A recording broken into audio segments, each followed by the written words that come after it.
Bismillahirrahmanirrahim. Assalamualaikum warahmatullahi wabarakatuh. Alhamdulillah wassalatu wassalamu ala Rasulillah wa ala alihi wa sahbihi wa man tabi'ahu wa mawala. Para habaib, alim ulama, keluarga besar bangsa BNI Syariah. Insyaallah kita semua dimuliakan Allah Subhanahu wa taala. Amin ya rabbal alamin. Agama Islam itu secara konsep agamanya orang kaya. Agamanya orang yang peduli pada ekonomi. Kalau kita lihat di antara 5 rukun Islam, pertama bersyahadat, yang kedua sholat, 3 zakat, puasa, haji. Itu kelima-limanya terkait erat dengan ekonomi. Sholat misalnya, orang syarat sahnya sholat itu menutup aurat. Orang bisa menutup aurat, maka kalau dia punya uang untuk beli kain, apalagi perempuan, itu tertutup semuanya kecuali wajah.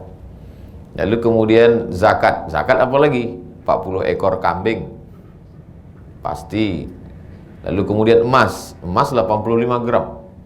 Nah, itu. Jadi gimana mungkin bicara tentang jamaah sekalian, kita bicara tentang zakat. Konsep zakatnya luar biasa, tapi ketika mau bicara masalah bayar zakat, tidak ada yang sampai nisab. Nah, itu tidak mungkin, mustahil. Kemudian ketika bicara apalagi haji itu ada transportasi, akomodasi, konsumsi. Oleh sebab itu Islam ini adalah agama orang kaya, agama orang yang mapan ekonomi. Bagaimana orang masuk surga?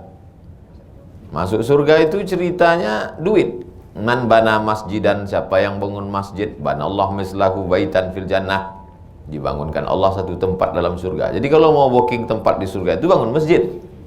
Gimana mau bangun masjid kalau ekonominya morat-marit?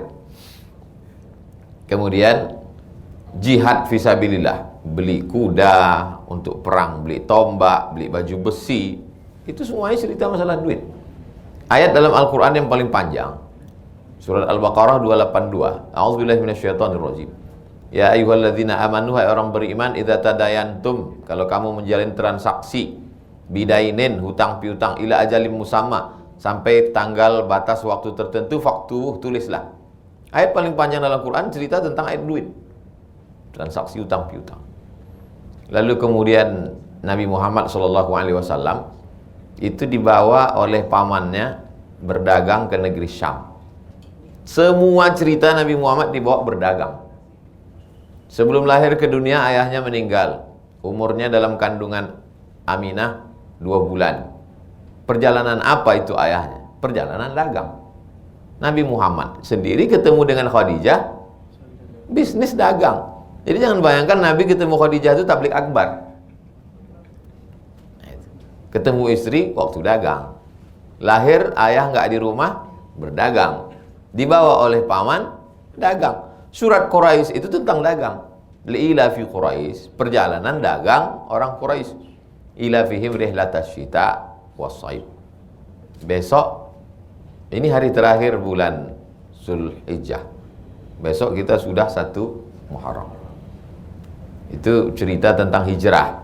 Hijrah itu sendiri berawal dari pertemuan pembesar-pembesar Quraisy di sebuah rumah di Makkah namanya Darun Nadwah. Dar itu rumah, Nadwah rumah pertemuan. Kalau tempat kita sekarang balai adat. Kalau secara negaranya, iya, gedung parlemen.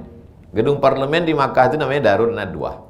Gedung parlemen itu dibangun oleh Qusay, Muhammad SAW, anak Abdullah, anak Abdul Muttalib, anak Hashim, anak Abdi Manaf, Qusay. Qusay itu orang kaya. Dialah yang membangun gedung itu. Dan itu kakek kelima Nabi Muhammad SAW. Jadi bercerita tentang keluarga Nabi, cerita tentang ibadah, cerita tentang masuk surga. Itu orang kaya. Jadi yang miskin, Pak Ustadz, sabar.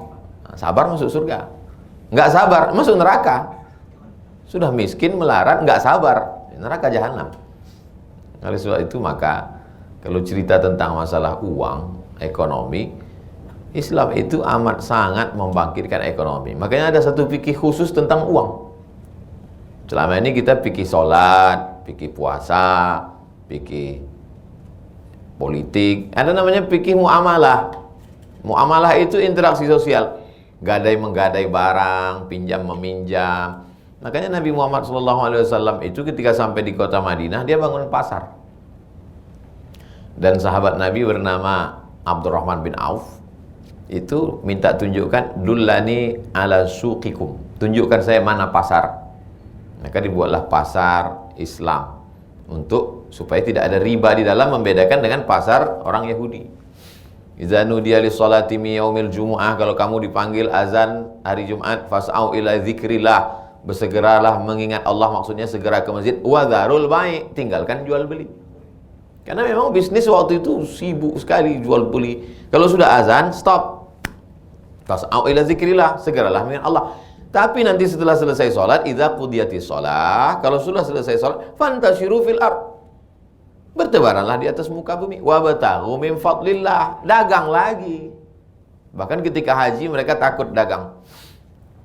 Gimana kami mau dagang? Nanti ini kan wazkurullaha fi ayyamin ma'lumat, fi ayyamin ma'dudat. Ingatlah Allah pada hari-hari tertentu, tanggal 8 hari Tarwiyah, tanggal 9 hari Arafah, tanggal 10 hari Nahar, 11, 12, 13 hari Tasyrik. Boleh nggak bisnis 6 hari ini? Turun ayat, laisa alaikum junahun an tabtaghu fadlan min rabbikum. Kamu boleh cari rezeki di hari-hari itu. Makanya kita sedang lontar jumroh di Mina, orang tetap jualan dompet. Jadi pasar terbesar internasional itu ya pasar haji itu. Mestinya di masjid itu, bukan dalam masjidnya, ma'arbahallahu tijaratakum, Allah tidak akan memberikan keuntungan kepada kamu kalau kamu dagang di masjid. Dalam masjid nggak boleh. Tapi di masjid itu mestinya, pinggiran masjid itu adalah ruko-ruko, toko-toko, untuk sehingga tidak lagi terbayang kalau tanah wakaf itu tanah kuburan. Jadi tanah wakaf itu ya buka bisnis, dagang, jualan. Kaila yakuna dulatan bainal aghniya minkum, supaya uang itu tidak berputar di tangan orang kaya saja. Maka dalam Islam diharamkan riba. Orang kaya punya uang 1 M, uang disimpan. Habis itu tiap bulan dapat bunganya. Hidupnya itu stagnan, ya gitu-gitu aja. Nggak senang, nggak susah, karena tiap bulan dia sudah jamin pasti dapat bunga 10%. Tapi ketika uang ini dijadikan mudharabah, bagi hasil. Dalam Islam kalau orang punya uang 1 M, uang itu jangan disimpan. Cari anak-anak muda, buka luang pekerjaan baru. Anak muda, kamu bisa apa? Ternak ayam. Buka ternak ayam. Ini 100 juta ternak ayam. Perjanjiannya gimana? Bagi hasil. 100 juta, kalau untung nanti 150, terserah mau bagi 50, 50, 60. Gimana? Ya terserah bapak lah. Oke, 50, 50. Jadi kalau untung 150, untuk saya 25, untuk kamu 25. Otomatis setelah uang dipakai 100 juta sama anak muda tadi, setiap hari dia telepon anak muda itu. Apa kabar? Sehat? Karena kalau sampai sakit uang nggak pulang. Doanya jadi khusyuk. Beda kalau dia jadi rentenir. Dia nggak peduli kamu mau mati, bisnis kamu mau gagal, karena uangnya sudah dipatok pasti. Kalau mudharabah tidak begitu. Mudharabah inilah yang dijalankan Nabi Muhammad SAW dengan Sayyidah Khadijah, yang punya barang Khadijah, yang membawanya Nabi Muhammad SAW. Ketika dia jujur, dia dapat untung banyak, bagi hasil banyak. Ini anak muda kok barang dagangannya laku terus. Gimana sih orangnya? Penasaran, ketemu. Ternyata ganteng, bersih, putih. Nabi Muhammad itu putih. Nah, kebarangannya laku. Ini sebab itu anak-anak muda ini dimotivasi untuk bisnis dagang. Jangan sampai dia menjadi menggantungkan diri, menyusu sampai anak cucu, jual tanah. Dia mesti ada orientasi bisnis. Maka modalnya dari mana? Yaitu perbankan syariah ini sama aja Pak Ustadz sama konvensional. Bedanya masuk assalamualaikum, pegawainya pakai jilbab. Makanya kalau goblok jangan dipelihara, apalagi di share. Itu namanya murabahah. Murabahah itu adalah permodalan. Jadi dari mana bank syariah itu dapat untung? Bank syariah itu dapat untungnya dari tijarah. Tijarah itu jual beli. Jadi orang bank syariah itu jual beli. Orang yang tidak mengerti sama aja Pak Ustadz, pinjam uang 100 juta, nanti bayar 125, di konvensional juga begitu, malah lebih murah lagi di konvensional. Muncullah ungkapan di mulut orang yang tidak paham, tidak ngerti, sekejam-kejamnya ibu tiri lebih kejam bank syariah. Nah, ini kan la haula wala quwata illa billah. Jadi detailnya gini. Memang dia perlu kecerdasannya ekstra. Orang yang otaknya nggak aktif nggak bisa. Jadi harus banyak makan otak-otak. Kebetulan kita sedang di Palembang.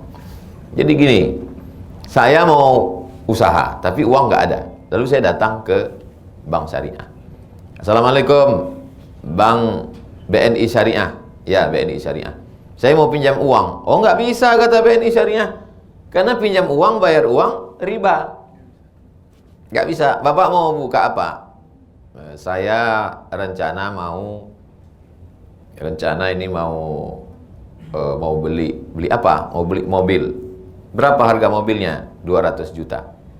Maka Bank Syariah, BNI Syariah membeli mobil itu.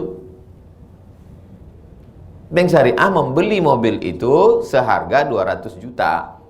Dijualnya ke saya 225. Nah, kalau akadnya jual beli, boleh nggak ngambil untung? Ya boleh. Kalau ada orang jual beli nggak ngambil untung, dua kemungkinan, bodoh atau memang dia udah kaya betul. Kalau kaya ya nggak usah jual beli, kasih aja sedekah. Yang namanya jual beli itu ya pasti ngambil untung. Saya beli baju 50.000, saya jual 75, ya ngambil untung. Oleh sebab itu Bank Syariah itu dapat uangnya dari mana? Dari tijaroh, dia jual beli. Oh enggak tuh Pak Ustadz, buktinya Bank Syariah nggak punya barang, dia wakilkan pembeliannya. Aslinya BNI Syariah itu punya gedung. Dia punya semua yang diinginkan oleh nasabah ada, kalian beli. Maka transaksinya waktu itu bukan uang dengan uang. Karena kalau uang dengan uang itu riba, uang dengan barang tidak riba. Saya sudah tulis itu 6, 5, 7 tahun yang lalu. Tulis saja di Google itu. SOMADMOROCCO spasi kredit.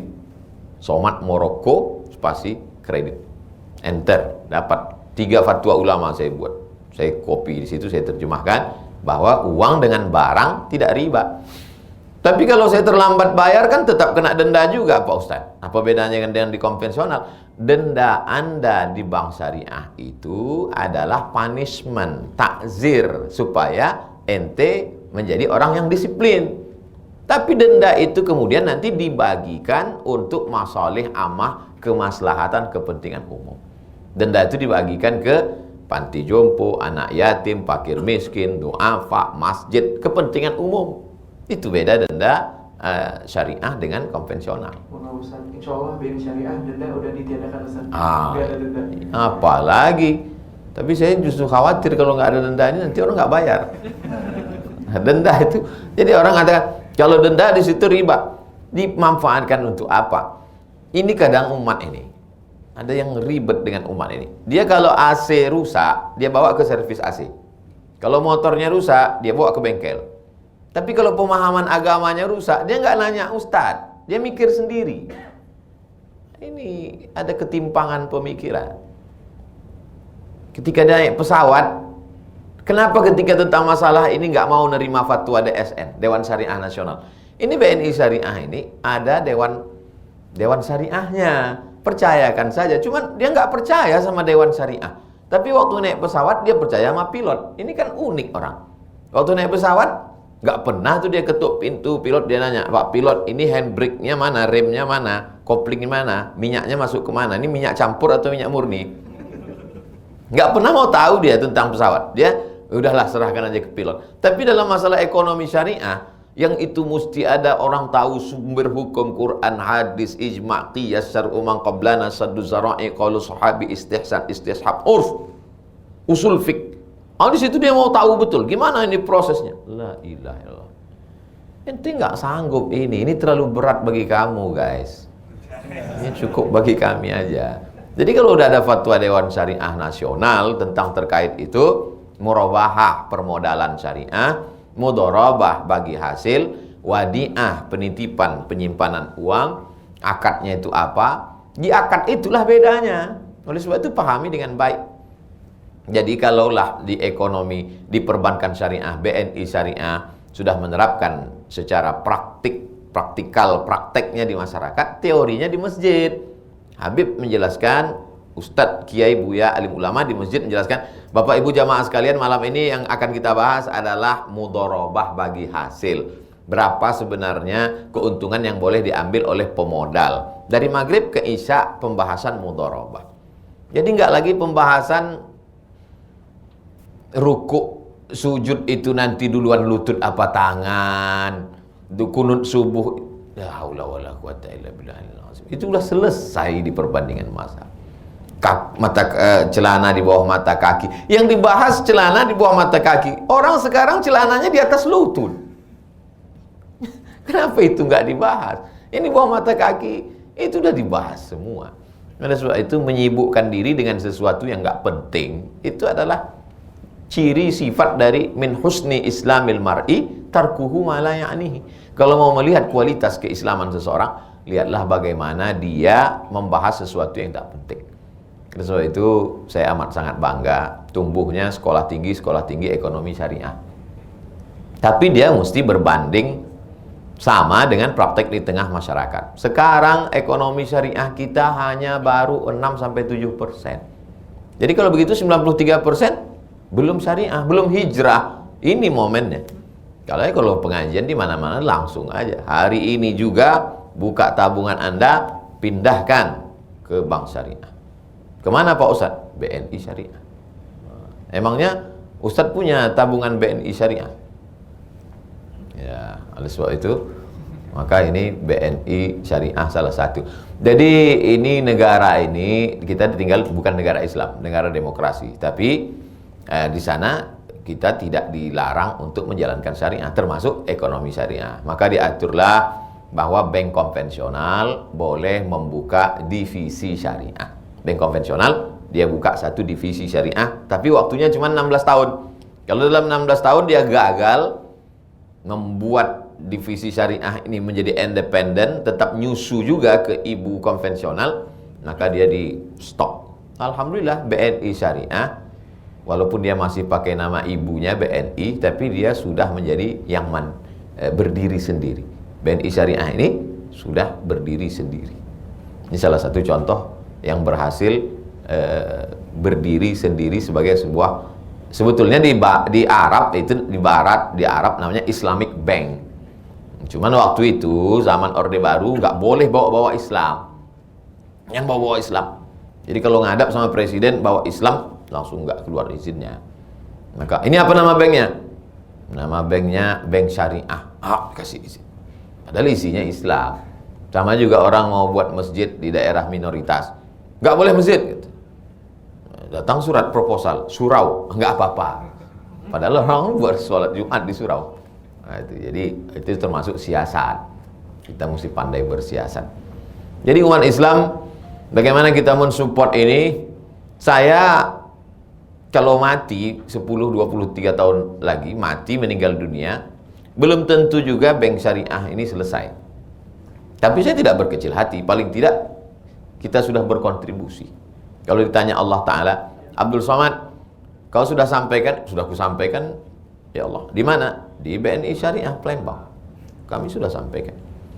Nah, jadi ketika kita mati, kita sudah habis tanggung jawab. Begitu juga sahabat-sahabat yang bekerja di BNI Syariah. Ini bukan hanya sekedar cari duit untuk makan sekolah anak, tapi juga ini adalah bagian dari amal soleh. Ibu-ibu yang suaminya kerja di BNI Syariah, kalau bapak ini pulangnya agak lambat, sabar, mereka sedang berjihad, jihad ekonomi. Tapi jangan gara-gara ini bapak lambat terus. Suami ibu adalah mujahid fi sabilillah. Tapi mereka tidak seperti Muhammad Al-Fatih membawa pedang dan tombak. Jihad mereka adalah dengan laptop, jihad mereka dengan handphone, jihad mereka dengan pena. Mereka sedang berjuang. Jihad mereka apa? Ekonomi syariah. Mereka tidak bisa ngomong, mereka nggak pandai, tapi mereka di kantor sangat aktif. Saya mengiklankannya, saya bagian endorse-nya, saya bagian menyampaikannya. Mudah-mudahan umat ini percaya. Nah itu. Lalu kemudian sampai kapan usaha kita ini Pak Ustadz? Ya sampai ekonomi syariah ini betul-betul bangkit, betul-betul hijrah. Al-muhajir, orang yang hijrah, man hajara manahallahu anhu. Meninggalkan yang dilarang Allah. Meninggalkan khamar sudah, meninggalkan judi sudah, meninggalkan LGBT memang nggak pernah. Jadi kalau ada orang, kamu sudah meninggalkan LGBT, memang nggak pernah Pak Ustaz.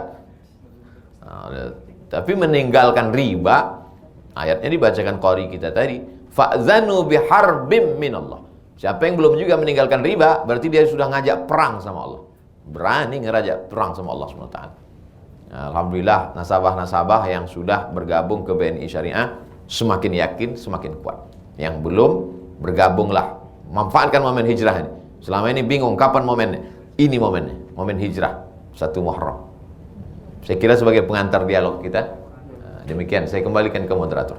Terima kasih Ustaz atas beberapa masukan dan juga insight-nya dan beberapa sejarah ya, mungkin Ustaz ada reminder kembali soal pengetahuan kita akan ekonomi syariah yang memang dulu juga sudah berjalan dari zaman Rasulullah dulu.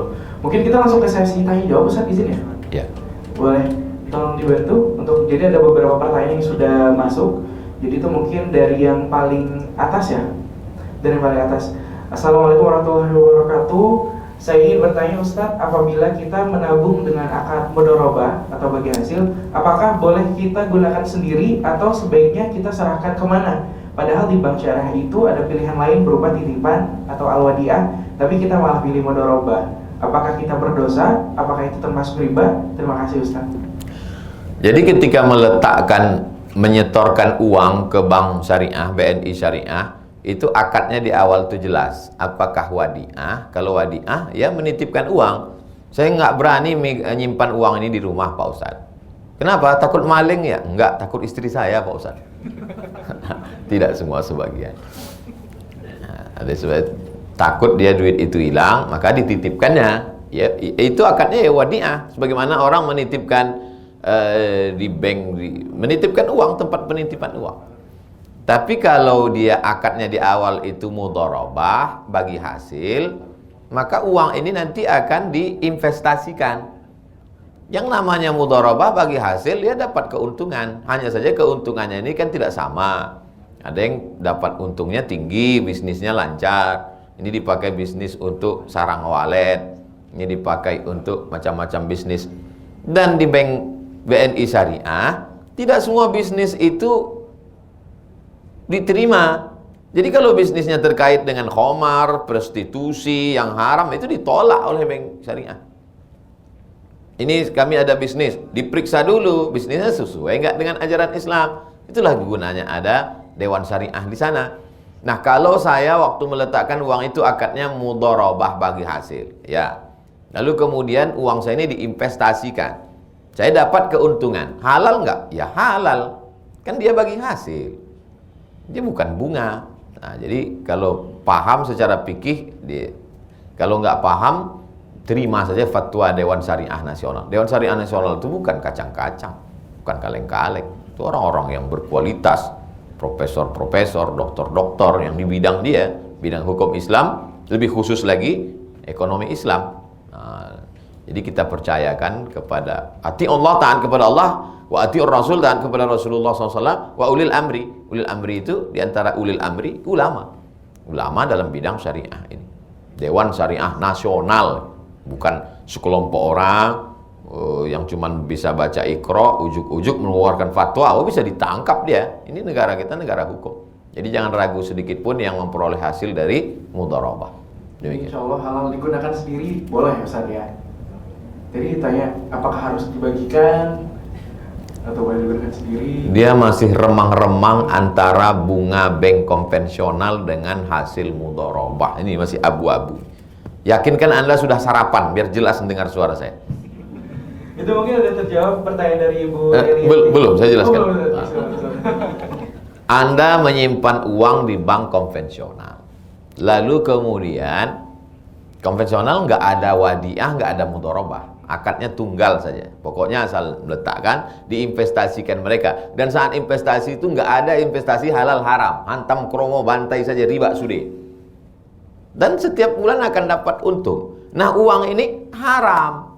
Uang haram ini, kalau gitu saya buang ke Sungai Musi, nggak boleh. Kalau gitu saya makan, nggak boleh juga. Lalu di mana? Diserahkan untuk masalih ammah, kepentingan umum. Kata Syekh Qardawi dalam Fatwa Mu'asirah, fatwa kontemporer. Nah, si bapak yang nanya tadi ragu, apakah sama uang yang saya dapat dari mudharabah tadi dengan bunga konvensional tadi? Dah, saya jelas.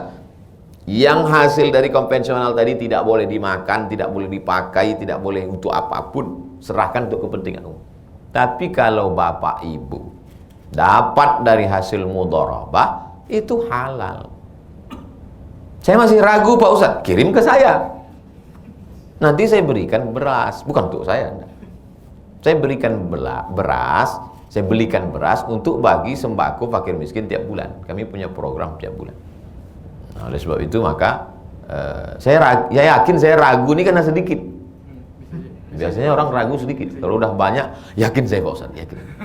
Nominal ya Ustadz ya? Nominalnya. Nominalnya. Demikian. Allahu a'lam. Oke. Dilanjutkan untuk yang kedua ya. Yang mana? Yang kedua.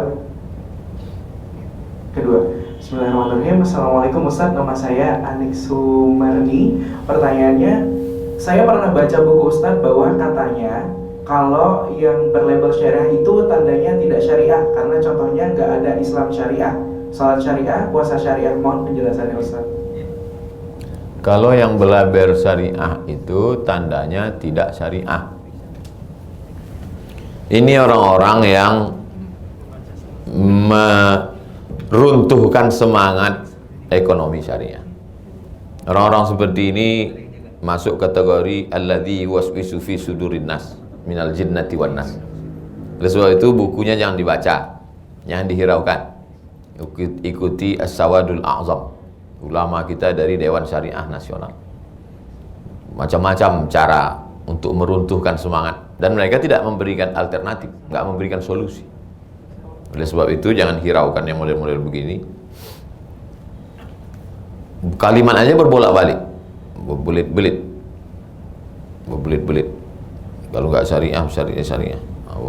Oleh sebab itu maka yakinkan diri, hijrah ke bank syariah, kemudian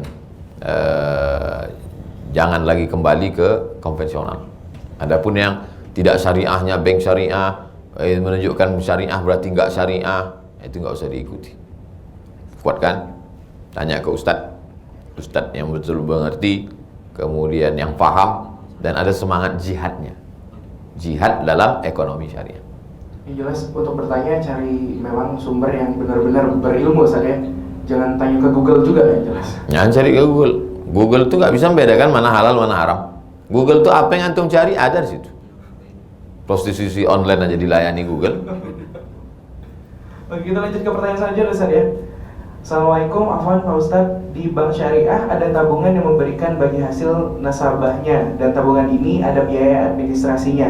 Tetapi ada juga yang betul-betul tidak memberikan bagi hasil, jadi murni nasabah hanya menitipkan uangnya dan tabungan ini tanpa biaya administrasi. Mana yang lebih baik di antara kedua pilihan ini yang betul-betul sesuai dengan syariah Islam? Apakah tabungan dengan bagi hasil itu dibenarkan? Syukran. Iya, ini pertanyaannya mirip yang tadi, beda wadiah, penitipan, meletakkan uang karena khawatir kalau di rumah dicuri maling, maka letakkan. Atau dia mau uang ini diinvestasikan, namanya mudharabah. Ya terserah. Kalau mau untung, mau ada usaha di situ, masuk ke mudharabah. Tapi kalau hanya untuk safety, aman, ya wadiah. Nah, terserah. Saya maunya wadiah aja. Ya udah, letak, simpan. Saya maunya mudharabah bagi hasil supaya tiap malam. Kalau mudharabah itu doanya lebih khusyuk. Ya Allah, mudah-mudahan usaha-usaha saudara-saudaraku ini berhasil semua. Nanti kalau ada orang kelihatannya doanya panjang, itu pasti akadnya mudharabah. Tapi kalau wadiah, slow aja. Mau kau untung, mau rugi, matilah kau situ, kata dia. Ya, itu wadiah, karena nggak ada hubungan sama dia. Uang dia nggak dipakai. Ya, tapi kalau dia mau dipakai, dan sebetulnya yang dalam dua-duanya sesuai syariat Islam. Bukan berarti wadiah ini nggak syar'i, mudharabah ini syar'i, tidak begitu. Dua-duanya syar'i, sesuai syariat Islam. Wallahu a'lam. Baik, bagi sedikit sudah dijawab. Ini masih ada keraguan berarti ada kemungkinan ya. Dia belum, masih samar-samar dia. Dari pertanyaan ini beberapa ini masih samar-samar. Tadi pertanyaan pertama samar-samar antara bank bunga konvensional dengan hasil mudharabah. Kemudian ini juga masih samar-samar abu-abu antara wadiah dengan mudharabah, meletakkan, menitipkan, menyimpankan uang atau investasi. Jelas kalau itu. Dan mereka nanya kan karena nggak jelas. Kalau jelas ngapain dia nanya? Benar Ustaz, masih ditanya nggak jelas. Selanjutnya kita ke pertanyaan selanjutnya. Ini dari Bapak Kemas Azhar.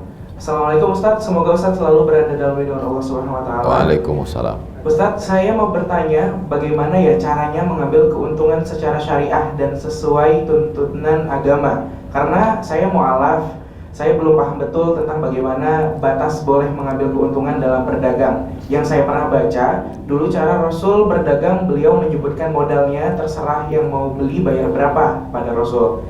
Mohon pencerahannya Ustaz. Jazakallahu khairan katsiran.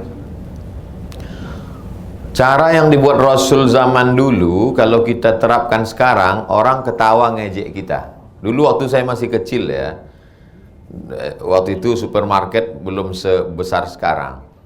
Zaman dulu kalau orang jual buah itu, buah yang jelek dibuat di dalam, buah yang bagus duku misalnya. Duku dibuat yang cantik-cantik, apalagi jualnya dalam akuarium. Pinggir. Itu pas nyendoknya nanti baru yang busuk. Jadi orang ketika beli, dia beli sekali, wal awalu wal akhiru, itu yang pertama dan terakhir. Habis itu dia tobat, saya beli di sini. Tapi kemudian kita lihat sekarang pasar buah tidak begitu. Ini buah yang bagus. Ini buah yang kurang bagus. Ini buah yang enggak bagus. Harganya, jadi masyarakat milih. Itulah cara Nabi itu. Jadi zaman Nabi itu bukan ditutupi yang jelek dengan yang bagus, enggak. Nabi jelaskan, ini bagus harganya sekian. Ini kurang bagus harganya sekian. Ini enggak bagus harganya sekian. Zaman dulu 20 tahun yang lalu, kalau kita ajarkan gitu, orang ketawa, ya enggak laku lah kata dia. Zaman sekarang justru yang begitu yang laku kan. Nah, tapi yang cara Nabi ini enggak dilaksanakan, yang belum dilaksanakan orang sekarang adalah ini barang sekian, modalnya sekian, saya ambil untung sekian. Andai ini dibuat, saya yakin dan percaya mukjizat Nabi Muhammad SAW. Nanti sebelum hari kiamat pasti akan muncul bisnis model begini.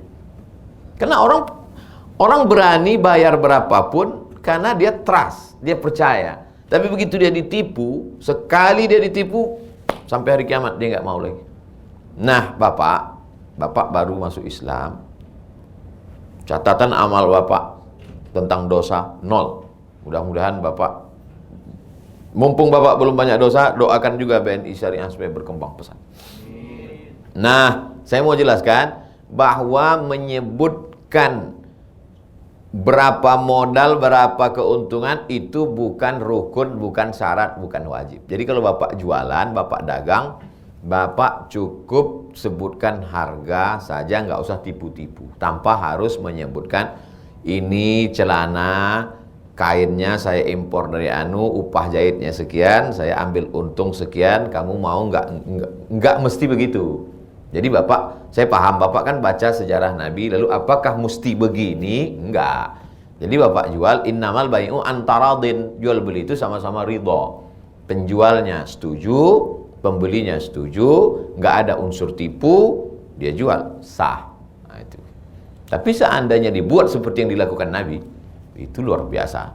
Ini kainnya terbuat dari ini, campuran sutranya sekian persen untuk perempuan, modal jahitnya sekian, kami ambil keuntungan sekian. Saya yakin dan percaya sebelum hari kiamat akan ada bisnis model begitu dan pasti akan digemari orang. Kenapa? Transparan. Sekarang kan zamannya transparansi.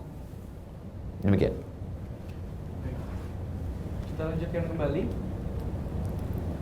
Oke, ini dari Bapak Arya Najim. Assalamualaikum Ustadz, saya Rosdiana mau bertanya bagaimana menurut pandangan hukum Islam tentang program cicil emas di Bank Syariah. Karena saya pernah membaca sebuah artikel Islam bahwa membeli emas dengan mencicil atau kredit itu haram. Mohon penjelasannya. Syukran Ustadz. Tidak boleh jual beli emas dengan emas, perak dengan perak, gandum dengan gandum, kurma dengan kurma, garam dengan garam. Itu disebut kalau berlebih riba. Nah, kenapa Kenapa emas dengan emas di situ disebut riba? Karena waktu zaman Nabi itu emas itu adalah alat tukar, nggak ada uang kertas. Zaman Nabi emas itu alat tukar, namanya dinar. Sedangkan perak itu alat tukar, namanya dirham. Maka kalau dia jual emas dengan waktu tertentu berarti riba, bertambah dengan waktu tertentu. Kenapa sekarang kita sampai di Makkah boleh jual rupiah beli rial? Karena ya dan biadin, langsung ini rupiah saya beli rial, kan tidak ada waktu di situ dan tidak ada penambahan. Maka selama dia cash boleh beli dolar cash, maka tidak riba. Yang jadi pertanyaan di situ adalah cicil emas. Saya tidak memaksa Anda untuk ikut, saya hanya menjelaskan di mana letak haramnya. Yang mengatakan cicil emas itu haram karena dia meyakini emas itu sebagai alat tukar. Duit alat tukar, emas alat tukar. Kalau beli emas pakai duit, alat tukar dengan alat tukar, sama seperti beli rial pakai rupiah tapi cash, nggak apa-apa. Tapi begitu cicil, di situ letak ribanya. Menurut Kiai Anu, Ustaz Anu, nggak boleh cicil emas. Kenapa? Karena dipahaminya emas itu sebagai alat tukar. Tapi menurut Ustaz ini boleh. Kenapa menurut Ustaz ini boleh? Karena emas di situ tidak dipahaminya sebagai alat tukar, tapi emas sebagai barang, produk, komoditi, bukan alat tukar.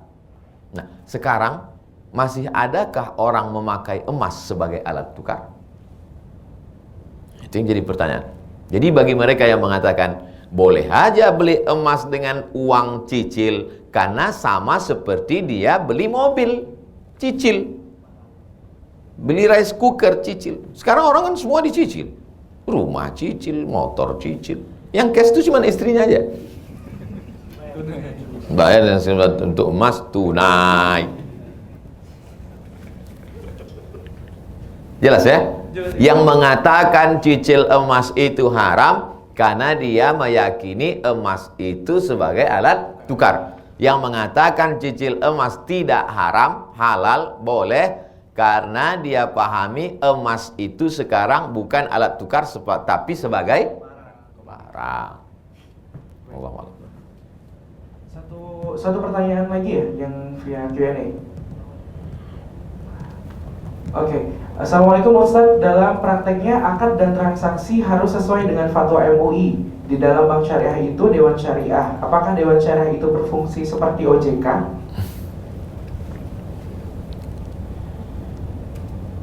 Yang mengatur masalah negara dulu namanya sultan. Orang yang punya kekuasaan itu namanya sultan. Bahasa Indianya raja. Makanya dulu disebut raja. Tapi setelah Islam datang berubah menjadi sultan. Kerajaan menjadi kesultanan. Karena susah menyebut kesultanan. Asalnya syaiton, jadi setan. Masalah kesultanan. Sultan ini nggak ngerti masalah agama. Maka diangkatlah orang yang ngerti agama, namanya mufti. Kesultanan, sultan, mufti. Ketika Negara Kesatuan Republik Indonesia berdiri, tak ada lagi sultan, maka mufti pun tak ada, karena kita pimpin oleh presiden. Maka di situ ada mengkait dengan agama ini adalah Kementerian Agama. Fasultanu waliyun man la waliyalaha. Sultan menjadi wali bagi perempuan yang tak punya wali. Kalau ada perempuan mau nikah, ayahnya tak ada, habis semua walinya, ditelan bumi. Siapa jadi walinya? Sultan. Sultan kita kan nggak ada. Maka berdirilah Kementerian Agama. Kementerian Agama yang paling bawah itu siapa? Pak Kua. Makanya Pak Kua yang menikahkan perempuan nggak ada wali. Nah, karena Pak Kua juga kurang ngerti agama, dia hanya sebagai Pak Kua, ini masalahnya apa hukumnya? Kata Pak Kua, aku pegawai pencatat aja, catat-catat nikah aja. Masalah hukum ini kau tanyalah sama satu komisi di majelis ulama, itu namanya komisi fatwa. Makanya kita tidak boleh minum kalau tidak ada label dari Majelis Ulama Indonesia dengan badan lembaga BP POM, pengawas obat dan makanan, bedak, lipstik, itu harus ada label halal baru bisa dipakai. Nah, khusus untuk yang terkait ekonomi ini, dia punya lembaga sendiri namanya DSN, Dewan Syariah Nasional. Tidak ada satupun bank syariah, termasuk BNI Syariah, yang tidak ada Dewan Syariahnya. Kalau di BNI Syariah apa istilahnya? DPS, Dewan Pengawas Syariah. Apakah fungsinya sama dengan OJK? OJK ini terkait dengan negara. Sedangkan syariah ini terkait dengan hukum halal, haram, makruh, mubah. Nah, itu. Demikian. Allah. Baik, untuk pertanyaan selanjutnya via Zoom live ya? Atau satu lagi penanya. Boleh. Ini dari Pak Yudi. Assalamualaikum warahmatullahi wabarakatuh. Waalaikumsalam. Izin bertanya Pak Ustadz, apabila kita punya uang dan mampu untuk membeli sesuatu, tetapi kita malah meminjam uang di bank syariah untuk membeli sesuatu tersebut, bagaimana hukumnya? Terima kasih atas jawabannya.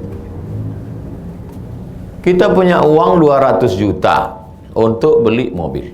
Ada uang kita 200. Tapi kemudian kita meminjam ke BNI Syariah sejumlah yang sama,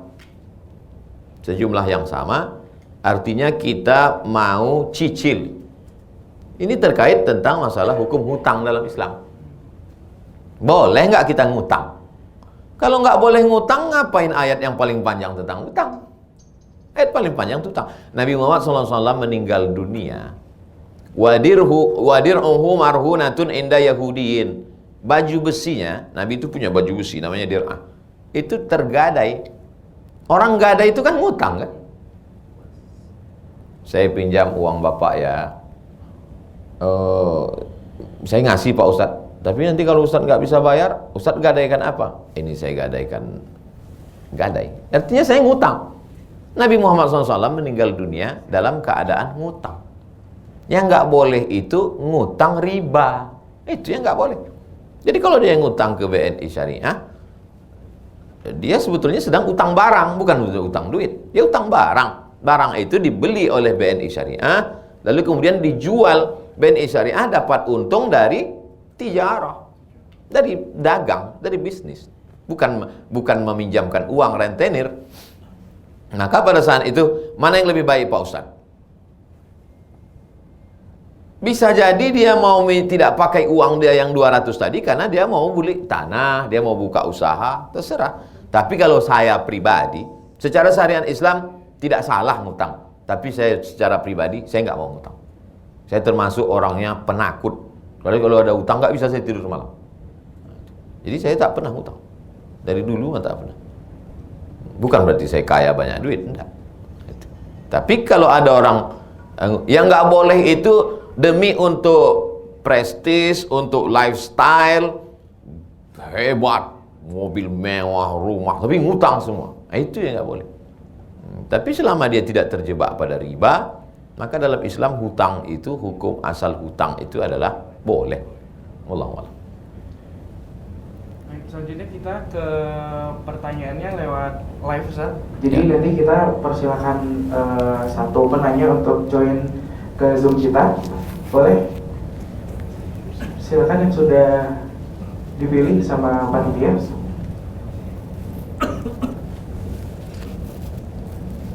Baik, ini ada Pak Riza. Coba sudah bergabung. Assalamualaikum Pak Riza. Assalamualaikum. Waalaikumsalam. Baik, silakan Pak Riza, pertanyaan langsung ditanyakan ke Ustaz. Ya. Ustaz, assalamualaikum Ustaz Somad. Waalaikumsalam warahmatullahi wabarakatuh Pak Riza.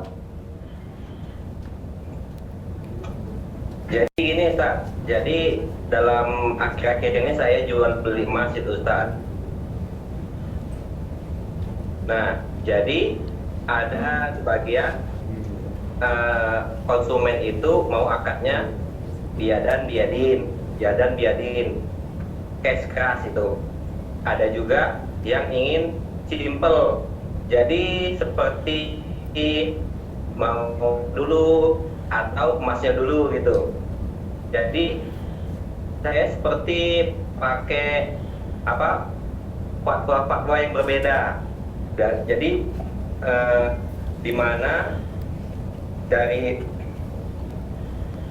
menurut konsumen itu menurut dia riba, jadi saya menuruti dia. Jadi apakah saya itu termasuk pelin-pelan itu dalam mengambil fatwa itu, Ustaz? Nah, jadi yang ini boleh, kadang tidak. Jadi mohon pencerahannya, Ustaz.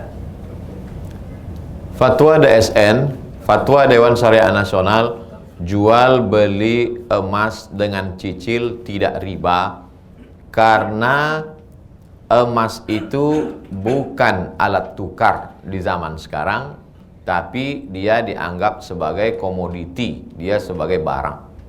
Jadi kalau Pak Riza memakai fatwa ini, tak ada masalah. Lalu kemudian ada orang yang mau beli emas dan dia tidak mau cicil, dia beli kepada Pak Riza secara cash, ya tak ada masalah, orang dia beli cash. Di mana letak masalahnya? Sama seperti misalnya Pak Riza sholat maghrib di Masjid Muhammadiyah, bismillahnya sir, atau sholat subuh kemudian nggak pakai kunut. Kemudian Pak Riza sholat di masjid sendiri, Pak Riza jadi imam baca kunut. Itu tidak bisa dibilang, wah ini Pak Riza ini nggak istiqomah. Istiqomah itu artinya melaksanakan sholat subuh, itu istiqomah. Istiqomah artinya Pak Riza istiqomah menjalankan syariat Islam. Bahwa di situ ada fatwa, Pak Riza kalau ada orang beli cicil, maka Pak Riza pakai fatwa DSN bahwa boleh, halal, karena dia bukan alat tukar, tapi dia sebagai barang komoditi. Ketika datang orang, saya nggak mau pakai itu, saya mau beli cash, kata dia. Ya udah, kau bayar aja cash, selesai. Kan Pak Riza nggak mengatakan saya tidak jual cash karena saya pegang pada fatwa DSN. Enggak, Bapak jual secara cash. Tak masalah Pak Riza. Wallahu a'lam. Oke, terima kasih Ustaz Ahmad. Baik, terima kasih Pak Riza.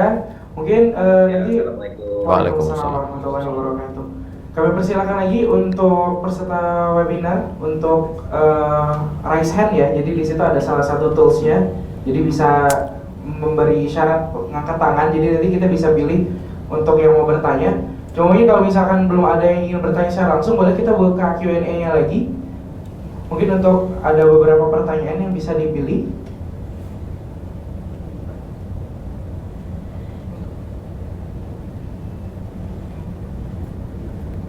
Yang mana? Oh. Ini pertanyaan dari Pak Ferial. Assalamualaikum warahmatullahi wabarakatuh. Saya mau tanya mengenai zakat harta, Ustaz. Jika uang yang pertama sudah mencukupi masa haulnya dan nilai nominalnya dikeluarkan zakatnya, 4 bulan setelah itu mendapatkan rezeki dengan nilai 200 juta. Apakah masa nisabnya ini sama dengan uang yang pertama atau sesuai dengan jatuh tempo pada saat uang itu dapat dan sampai dengan nisabnya? Kapan uang tabungan Bapak atau Ibu? Bapak. Kapan uang tabungan Bapak mencapai nisab 85 gram? Saya masih pakai harga emas lama. 85 gram emas kali 500 ribu, 42.500.000. Kabarnya harga emas sudah naik. Jadi kalau 42.500.000 tepat hari ini 42.500.000, maka Bapak baru wajib mengeluarkan zakat setelah setahun. Berarti 30 Zulhijjah 1442 tahun depan. Sehari menjelang 1 Muharram barulah Bapak keluarkan 2,5%. Karena syaratnya haul, 1 tahun dipegang. Lalu kemudian setelah 4 bulan, Muharram, Safar, Rabiul Awal, Rabiul Akhir. Pas Rabiul Akhir bertambah duit Bapak 200 juta menjadi 242.500.000. Kapan Bapak baru membayar zakat? tunggu haul tahun depan. Bukan tunggu haul tahun depan, bukan 1 tahun setelah dapat 200 tadi dipisahkan, tidak. Digabungkan yang 200 tadi bersama 42.500.000. Yang pertama maksudnya. Ya, Bapak tetap membayar zakatnya nanti, bukan dipisahkan antara yang 42.500.000 dengan yang 200, enggak. Digabungkan, campur menjadi satu pada 30 Zulhijjah 1443. Hitung berapa duit Bapak? 242 juta. Maka keluarkanlah zakatnya 2,5% dari 242.500.000. Bukan dari 200. Digabungkan menjadi satu. Tiba-tiba di tengah perjalanan atau pas itu berkurang menjadi 30 juta. Bapak tak wajib bayar zakat. Gimana caranya biar supaya nggak berzakat saya Pak Ustaz? Saya ajari gimana caranya supaya nggak berzakat. Jual, beli tanah. Beli tanah, harga tanah 210. Tinggal 30 juta. Orang yang di bawah nisab tidak kena zakat. Seumur hidup tidak berzakat bisa. Tapi ingat, Allah Maha tahu. Itulah pentingnya orang jangan belajar fikih. Karena fikih itu banyak sekali celah halal haramnya, pasal-pasal karet. Bisa. Tapi belajar juga tentang tauhid, malu kepada Allah. Masa punya duit banyak enggak mengeluarkan zakat? Petani yang cuman 520 kilo mengeluarkan zakat. Masa kita pada bisnismen enggak mau mengeluarkan zakat? Duit itu kadang keluar juga sendiri. Bisa. Dan yang banyak mengambilnya, kalau Anda berzakat, yang ngambil zakat itu fakir miskin. Tapi kalau Anda simpan, dia keluar juga. Yang ngambil siapa? Dokter spesialis. Nggak percaya, cobalah simpan. Nanti baru percaya. Betul kata Ustaz Somad. Habis diambil Pak Dokter. Kata Pak Dokter, kan udah dikasih tahu Ustaz Somad. Pilihan di Anda. Pilihan ada pada Anda. Baik, kita lanjutkan lagi untuk pertanyaan. Mungkin coba dicek apakah ada yang raise hand di aplikasi kita. Jadi kami persilakan untuk Bapak Ibu sekalian yang pengen bertanya langsung dengan Ustaz, nanti insya Allah kita sambungkan via Zoom, jadi bisa bertanya langsung. Kalau bisa masih belum ada, kita bisa pilih dari Q&A lagi ya, karena waktu juga masih ada.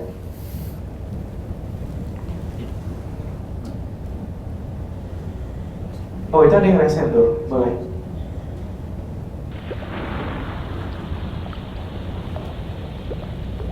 Ibu Deliati ya.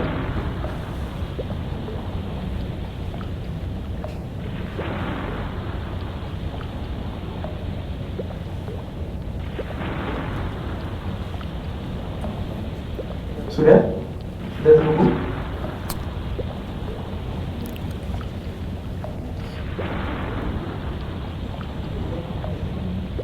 Sudah terhubung dengan Ibu Deliati ya? Oke. Assalamualaikum Ibu.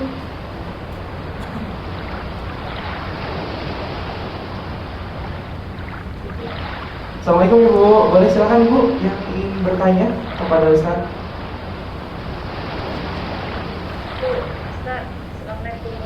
Waalaikumsalam warahmatullahi wabarakatuh. Saya kan pedagang bawang misalkan ya. Nah, kan hasil tuh kadang untung tuh kan nggak tentu. Dalam setahun tuh kadang setengah tahun untung sekian. Nah, sampai bulan puasa kami ngitung zakatnya Ustaz. Pas bulan puasa aja. Nah, jadi kadang rugi kan. Gimana cara hitungnya Ustaz? Atau setiap bulan untung tuh dipisahi Ustaz? Kayak gitu. Begini Bu, kalau Ibu ada pena, pulpen sama kertas, Ibu bisa tulis. Karena ini rumus. Kalau enggak, kalau tak bisa tulis sekarang, tak apa. Nanti bisa ditonton lagi di channel Ustadz Abdul Somad Official. Bisa diulang balik. Bisa diulang di situ. Jurusnya 3+2.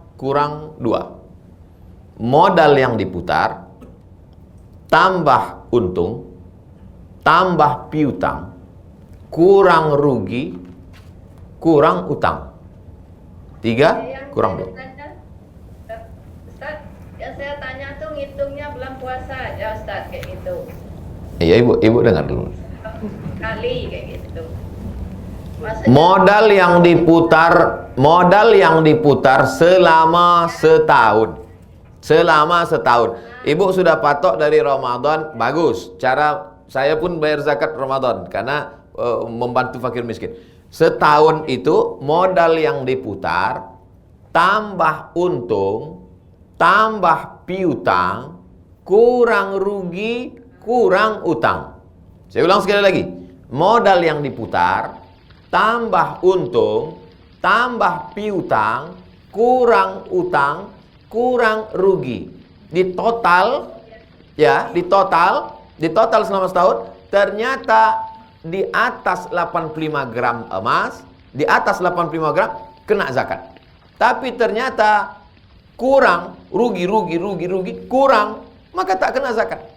Modal yang diputar tambah untung, tambah piutang, kurang utang, kurang rugi. Tapi utang di sini utang yang terkait dengan bawang.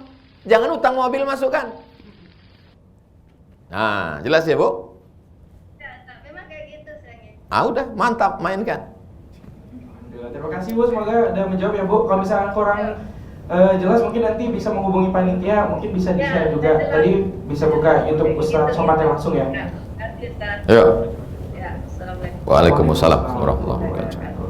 Baik, kami persilahkan lagi untuk yang peserta webinar kita yang sudah raise hand. Itu ada lagi ya yang ingin bertanya secara langsung kepada Ustaz Somad. Boleh? Atas nama Ibu Ani ya.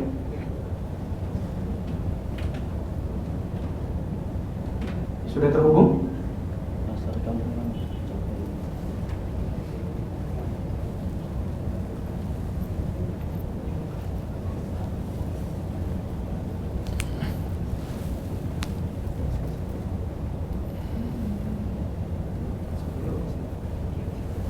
Boleh coba dicek kembali.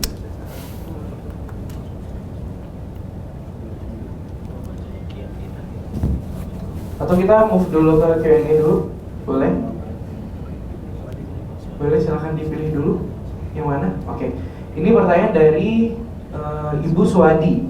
Assalamualaikum Ustaz, kenapa jika sudah menunggak selama 3 bulan tetap berlaku punishment agunan kita disita oleh bank syariah? Jadi tidak ada beda dengan bank konvensional. Terima kasih Ustaz. Terkait tentang masalah denda, sama-sama berdenda, sama-sama dikenakan denda pada bank konvensional dengan bank syariah. Di mana letak bedanya? Denda pada bank syariah, dendanya itu tidak dipakai untuk gaji karyawan dan lain sebagainya. Pada teorinya begitu. Kalau ada yang keluar daripada itu, berarti dia sudah menyalahi fatwa DSN. Tapi denda itu diserahkan untuk masolih ammah, kepentingan umum. Diserahkan untuk kepentingan umum. Panti jompo, anak yatim, fakir miskin, duafa, dan lain-lain. Umum, masolih ammah. Begitu denda dalam bank syariah secara hukumnya. Lalu kemudian denda itu untuk takzir, untuk pemberian efek jera supaya orang tidak melakukan keterlambatan, supaya orang menjadi berdisiplin. Itu beda antara denda dalam konvensional dengan syariah. Sedangkan dalam konvensional, denda itu adalah akan dijadikan diputar uang itu untuk penyelenggara itu, dijadikan lagi sebagai keuntungan. Disitulah letak ribanya. Karena ketika dia terlambat, uang itu akan dibagikan lagi sebagai keuntungan bagi orang yang menabung, menyimpan itu. Jadi nampak bentuknya mirip sama, tetapi perbedaannya adalah pada penggunaannya. Bentuknya sama-sama berdenda, tapi penggunaannya memang beda. Maka jangan ragu orang yang bekerja di bank BNI Syariah, jangan-jangan gaji saya ini diambil dari titik peluh keringat penderitaan orang. Tidak, karena denda itu secara hukum yang dikeluarkan fatwa Dewan Syariah Nasional untuk kepentingan masalih ammah. Makanya ada dana tertentu dari bank BNI, dari bank syariah itu untuk duafa, untuk fakir miskin. Demikian. Baik, selanjutnya kita coba cek lagi dulu untuk yang sudah raise hand ya. Boleh dipilih. Mungkin ingatkan kembali untuk Bapak Ibu peserta webinar, untuk yang sudah dipromot jadi panelis untuk masuk, mungkin koneksi internet juga dicek ya. Karena ini mungkin bisa jadi kendala karena koneksi internet juga. Nah, ini kita terhubung dengan Bapak Arya. Assalamualaikum Pak. Assalamualaikum.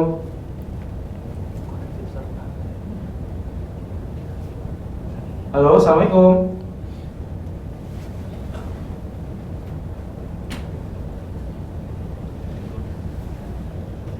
Assalamualaikum Pak Arya, bisa mendengar suara kita?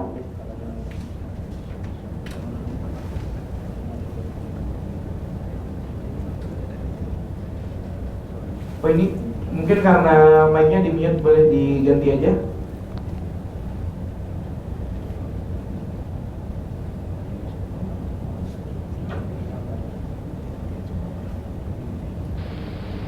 Sudah bisa?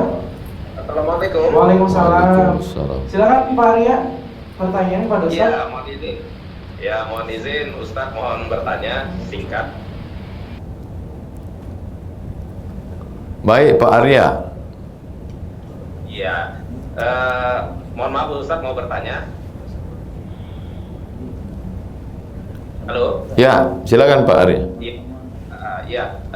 Saya hari-hari profesi saya sebagai developer atau pengembang Ustaz, yang bekerja sama untuk menjual rumah saya dengan salah satunya BNI Syariah atau beberapa bank syariah gitu. Nah, yang saya mau tanyakan adalah akadnya, yang saya tahu ada beberapa teman-teman juga yang mengerti mengenai hukum Islam, katanya akadnya itu kita pengembang itu harusnya dibayarkan dulu, kemudian bank menjual dengan konsumen saya dengan keuntungan. Jadi kita dibayar dulu, kemudian bank menjualkan lagi dengan keuntungan. Nah, sementara selama ini akadnya itu kita duduk bertiga antara pihak perbankan selaku pembiayaan, saya selaku developer, kemudian konsumen, itu kita tidak dibayar dulu. Jadi akadnya nanti dibayar, tapi bank sudah menjualkan dengan keuntungan. Nah, apakah sistem seperti itu memang sudah cocok dengan syariat Islam? Mohon izin Ustaz penjelasannya. Pertama, kalau terjadi persilangan pendapat dalam masalah fikih. Fikih ini nanti ada pendapat mazhab 1, pendapat ulama 2, mazhab 1, mazhab 2, mazhab 3. Dalam mazhab itu sendiri nanti ada pendapat ulama 1, ulama 2, ulama 3. Yang menjadi pemutus itu yang mana? Karena setiap ustadz nanti dalam Islam sendiri ada mazhab, mazhab 1, mazhab 2, mazhab 3, mazhab 4. Dalam mazhab itu sendiri ada pendapat lagi, pendapat ulama 1, ulama 2. Nah, yang menjadi pemutus itu dalam setiap masalah itu di mana? Yang menjadi pemutus itu adalah pendapat yang dipakai oleh ulil amri. Pendapat mana yang dipakai oleh ulil amri? Ulil amri dalam negara kita ini sekarang yang terkait dengan agama adalah Dewan Syariah Nasional. Karena itu ulil amri kita nggak mengerti masalah fikih ini, maka diserahkannya kepada pakar-pakar. Sama seperti penetapan 1 Muharram, 1 Ramadan diserahkan kepada lembaga badan hisab dan ruqyah di bawah Kementerian Agama. Begitu juga dalam masalah ekonomi, di mana diserahkannya? Ke Dewan Syariah Nasional. Maka bapak-bapak nasabah prioritas eksklusif mesti melihat fatwa Dewan Syariah Nasional. Ketika terjadi kontra antara Dewan Syariah Nasional dengan praktek yang dilakukan oleh bank terkait, maka dilaporkan ke siapa? DPS. Apa tadi? Dewan Pengawas Syariah. Pak Dewan Pengawas Syariah, setelah kami baca di Dewan Syariah Nasional ini, begini fatwanya, tapi yang terjadi pada prakteknya terhadap kami begini, ini ada masalah ini Pak.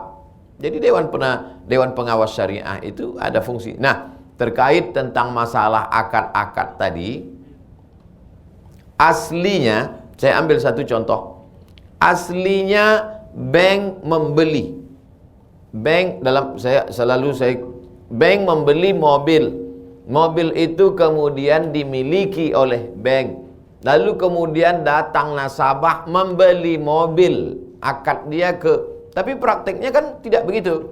Prakteknya jual beli dengan cara taukil, wakil.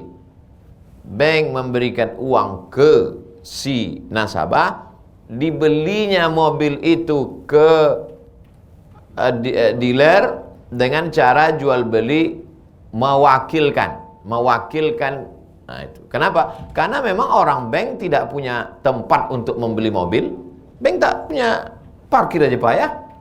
Gimana dia mau beli mobil? Bank tidak punya karyawan cukup untuk membeli hari itu berapa mobil yang mau dibeli, berapa rumah. Maka ada akad membelikan dengan cara wakil. Ini sebagai perbandingan contoh bahwa tidak kaku, tidak baku seperti yang ada di kepala kita, bahwa bank membeli mobil, mobil dibawa ke bank, mobil sudah punya bank penuh, lalu si pembeli membeli ke bank dengan cara cicil. Tidak seperti itu.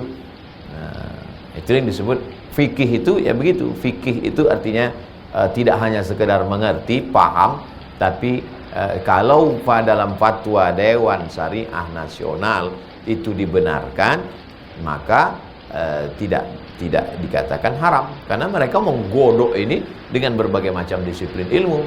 Ekonomnya ada di dalam, akuntansi ada di dalam. Nah, demikian Pak, wallahu a'lam. Ya, baik, terima kasih Ustaz. Barakallah. Baik, terima kasih. Selanjutnya kita cek lagi untuk yang pertanyaan lewat Zoom. Boleh Ustaz, boleh ambil dulu Ustaz.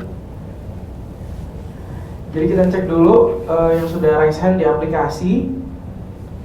Boleh dipilih. Baik, ini ada Pak Mindra ya. Baik, assalamualaikum Pak.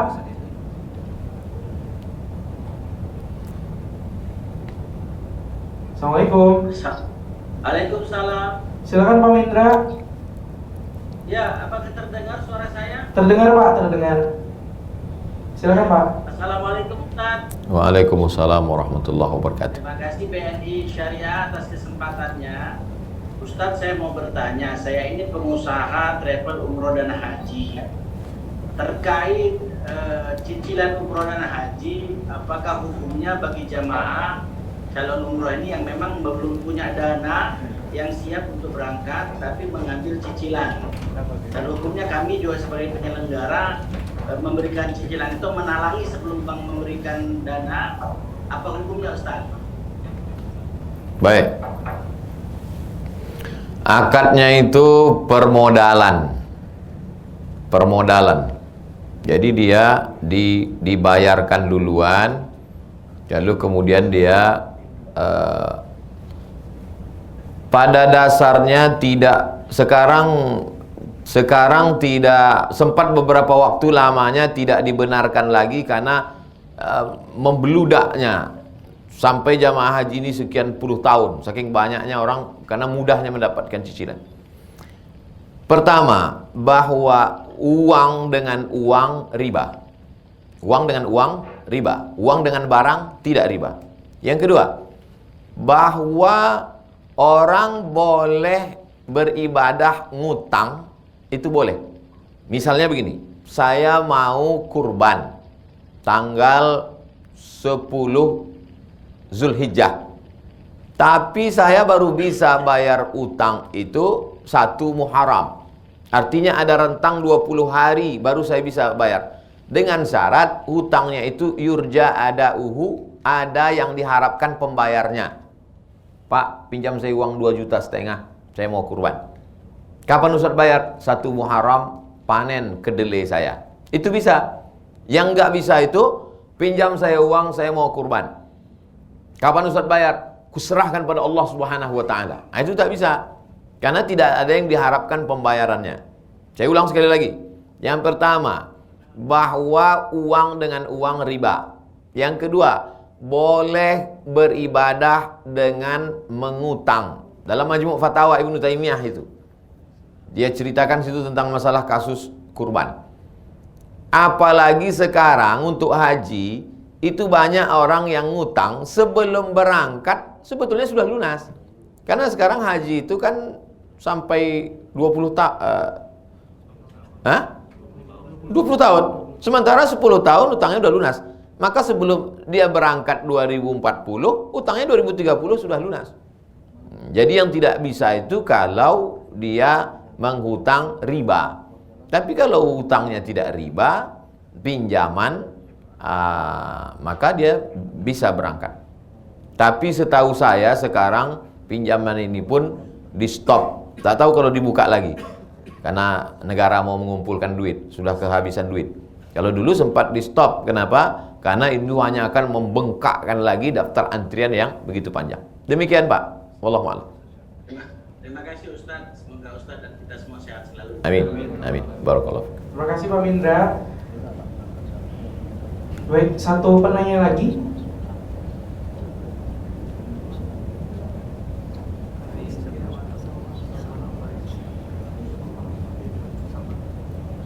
Boleh dipilih? Oke. Sudah terhubung? Assalamualaikum. Assalamualaikum Pak Salman. Boleh di unmute?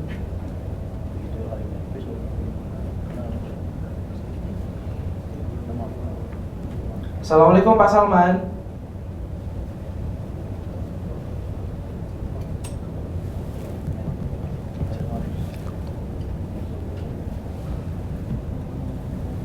Halo, assalamualaikum.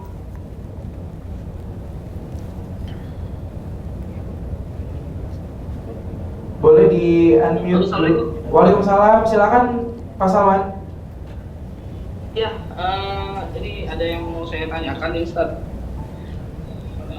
mengenai akad kredit rumah KPR nih Ustaz. Karena kan ada beberapa teman yang ambil rumah secara kredit kan. Jadi di satu sisi mereka butuh gitu, di satu sisi ada pemahaman atau ilmu yang mereka pahami bahwa KPR itu riba gitu. Sementara ada sekarang beberapa bank yang syariah gitu. Gimana Ustaz ya mendapatkan ketenangan bagi teman-teman gitu yang merasakan bahwa oh KPR saya ini halal gitu, nggak riba gitu. Karena ada statement yang mengatakan bahwa apapun banknya, mau bank syariah, mau bank konvensional, tetap riba gitu. Sementara gimana itu Ustaz ya? Itu aja. Terima kasih. Assalamualaikum warahmatullahi wabarakatuh. Waalaikumsalam warahmatullahi wabarakatuh. Inti masalahnya begini Pak Salman. Jelas suara saya Pak Salman? Jelas. Gini Pak Salman. Pendapat Syekh Albani bahwa apapun namanya kalau cicil itu haram. Pendapat Syekh Albani. Iya, apapun namanya kalau cicil itu haram. Mau cicil panci, mau cicil motor, mau cicil mobil, mau cicil rumah, itu haram. Pak Salman bisa buka handphone? Bisa. Buka handphone. Tulis di Google itu, Google SOMAD,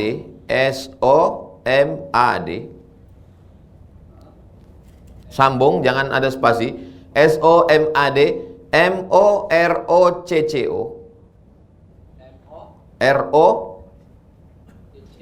MOROCCO Moroko, spasi ya, spasi kredit,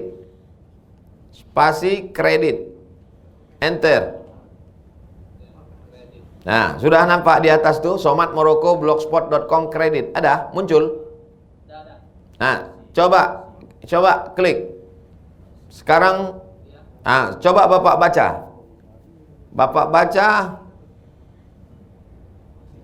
baca terjemahnya. Segala puji bagi Allah. Coba baca, saya mau dengar. Ya, coba baca.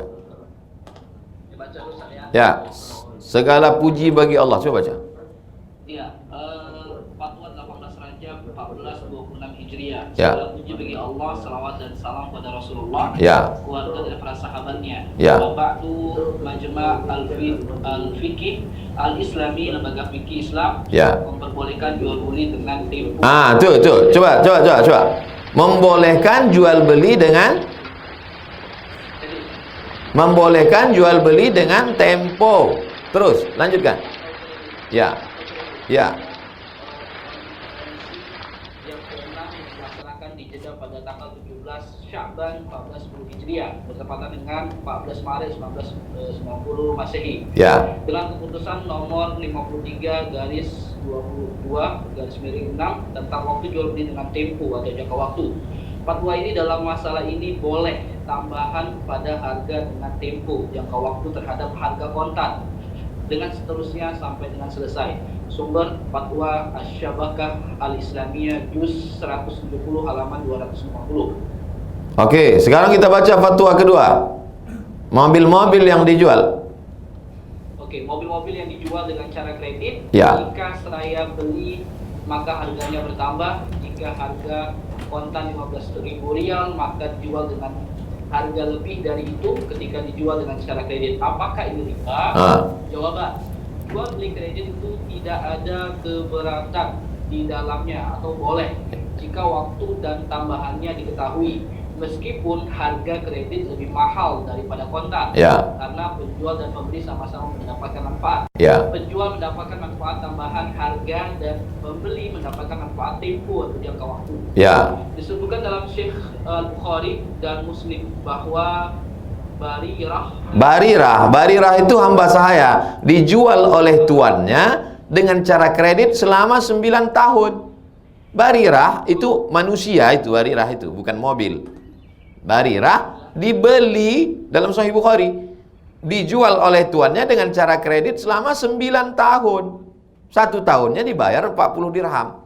Ini menunjukkan bolehnya jual beli kredit karena tidak ada unsur gharar, tidak ada judi, juga tidak ada riba dan jahalah, maka boleh. Sama seperti jual beli lainnya. Jika barang yang dijual itu hak milik si penjual dan berada dalam kekuasaannya saat transaksi jual beli berlangsung. Fatwa siapa itu? Coba Bapak fatwa. Sumber. Majmu' Fatawa bin Bas. Bin Bas mufti Saudi Arabia. Bin Bas mengatakan boleh. Albani mengatakan nggak boleh. Tapi Ustaz, ini adanya pihak ketiga itu katanya Ustaz yang membuat haram ya Ustaz. Saya juga bingung Ustaz. Udah sarapan pagi tadi? Udah jelas? Sekarang dengan penuh kesadaran ya. Jadi Pak Salman tidak meminjam uang ke bank. Pak Salman tidak meminjam uang ke bank syariah.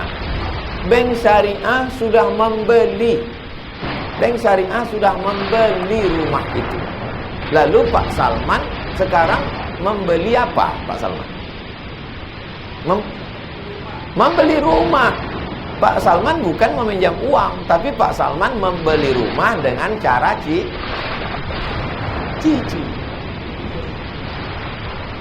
Itulah isi fatwa tadi, membeli rumah dengan cara cicil.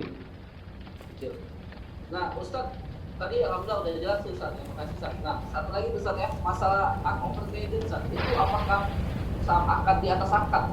Jadi gimana Ustaz? Kalau overcredit Ustaz? Ini masalah baru nih Pak Salman. Cuma yang mendapatkan ketenangan lah misalnya kan, masalah karena banyak. Saya sangka tadi udah tenang. Nah, overcredit ini Ustaz, itu kan ada akad lagi Ustaz ya. Misalnya saya overcredit tuh dengan teman misalnya gitu. Bapak pakai bank apa? Pak Salman pakai bank apa? Syariah, Bank Syariah. Bank Syariah menyelesaikan urusan rumah itu. Kita cerita rumah lagi, tak usah kita cerita mobil, nanti muncul pertanyaan ketiga. Bank Syariah menyelesaikan urusan itu sehingga sekarang Pak Salman membeli rumah dari Bank Syariah. Pak Salman membeli rumah dari Bank Syariah. Maka Pak Salman saat itu mencicil rumah. Akadnya adalah uang dengan barang. Simple sebetulnya. Uang dengan uang riba, uang dengan barang tidak riba. Aslinya idealnya begini Pak Salman, aslinya kalaulah bank itu besar, dia punya karyawan banyak, dia beli rumah ini, rumah oper kredit ini dia beli lalu, tapi karena keterbatasan akhirnya ada jual beli taukil, dia wakilkan bapak untuk membeli lalu kemudian bapak mencicil, itu teknisnya. Tapi akad aslinya itu adalah uang dengan barang. Pak Salman mencicil barang. Jadi intinya hukum dasarnya kalau uang sama barang halal dasarnya. Itulah yang kita baca tadi Pak Salman. Perlu ditambah nih Ustaz, kayaknya sarapan Pak Salman. Itulah yang kita baca dua fatwa tadi Pak Salman. Tolong Pak Salman print itu, tempel di dinding pengumuman masjid. Bapak share tolong. Baik. Dari yang Ustaz jelaskan paham saya, dari Pak juga paham. Alhamdulillah. Apakah ada tafsir lagi, maksudnya taklik lagi dari hukum ini, dari fatwa ini atau gimana Ustaz? Apa udah jelas itu Ustaz ya, sebenarnya barang itu udah halal Ustaz? Jelas, jangan ragu lagi Pak Salman. Serahkan ke BNI Syariah. Oke, siap. Terima kasih banyak Ustaz. Jazakumullah. Barakallah. Baik, terima kasih Pak Salman. Jadi mungkin pertanyaan terakhir untuk hari ini Ustaz, alhamdulillah. Jadi memang karena keterbatasan waktu juga dari agenda dari Ustaz Abu Somad yang lumayan padat di Palembang Ustaz ya. Insya Allah mungkin kalau misalkan ada kesempatan lagi akan kita buat yang jilid 2. Amin. Insya Allah. Dan kami ucapkan juga terima kasih untuk Bapak Ibu sekalian yang sudah hadir dalam webinar kita pada hari ini. Semoga ilmu yang diberikan dan juga yang kita dapatkan hari ini dapat bermanfaat untuk kita semua. Amin. Akhirul kalam wabillahi taufiq wal hidayah. Assalamualaikum warahmatullahi wabarakatuh. Waalaikumsalam.